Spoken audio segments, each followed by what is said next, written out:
Hello, I'm Maura Carley, founder and president of Healthcare Navigation, and today I want to talk to you about coverage transition or renewal of coverage to-dos.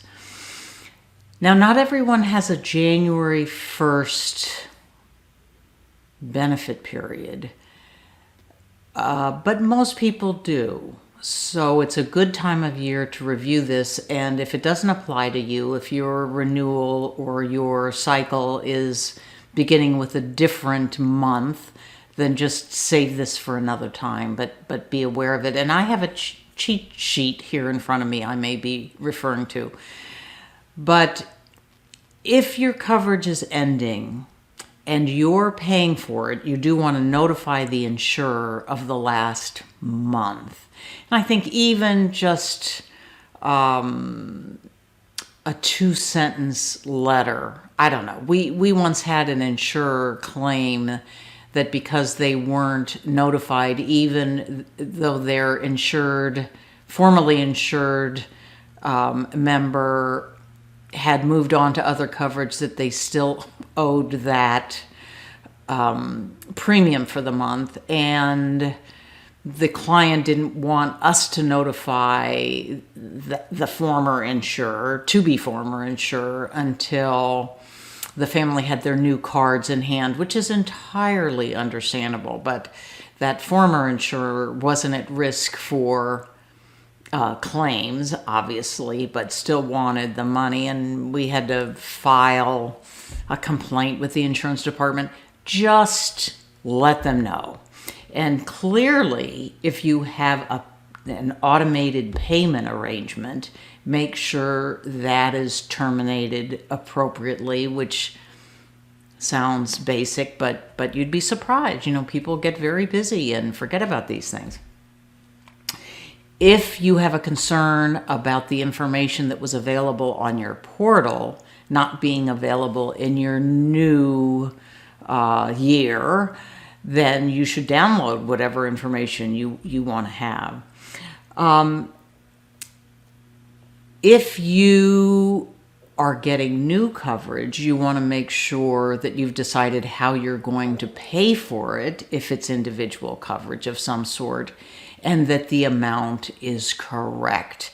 And that applies to renewals too, because premiums increase and you want to make sure the insurer is getting the appropriate amount of money. This is all so much easier if you have coverage through an employer and HR is taking good care of you.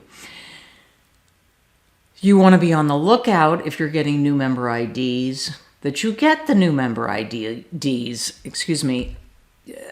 if you go 10 or 14 days into the new benefit period without having your ID cards in hand, you should determine that there is no glitch, because you do want your ID cards. And again, that would depend on how you get your coverage, whether you're calling HR or your broker or the exchange or the insurer. But don't go too long into the new year trusting that, oh, everything's fine and they'll arrive.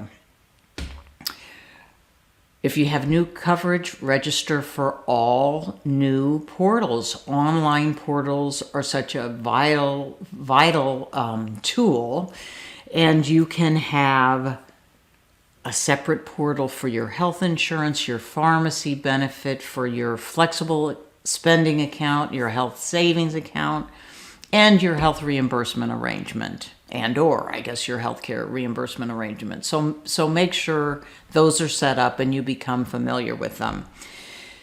If you have a plan that requires a primary care physician, and many of those plans also have a referral requirement to see a specialist, and the PCP relationship is a new one to you, you do want to try to make an appointment with that doctor so that you know them and they know you before you need a referral. So keep that in mind, and you usually can't do that until you have the member ID. If you have new coverage, in addition to informing any physicians of the new coverage, and normally offices are very good about asking you to verify your current information, but the pharmacy is less apt to do that. So make sure if you have different drug coverage when you get a prescription filled to let them know your new coverage information, or they'll submit it under the most recent information they have, and the claim should be rejected. And then it's got to be resubmitted. So just keep the pharmacy in mind. We manage coverage for our clients, and not everybody wants that. Not everybody wants to pay for that, obviously, but you have to be realistic about today's world, and there's just a level of effort to do this correctly that is required, and we implore you to take the necessary steps to do that. Thank you for listening. Have a great day, and we'll see you soon. Bye-bye.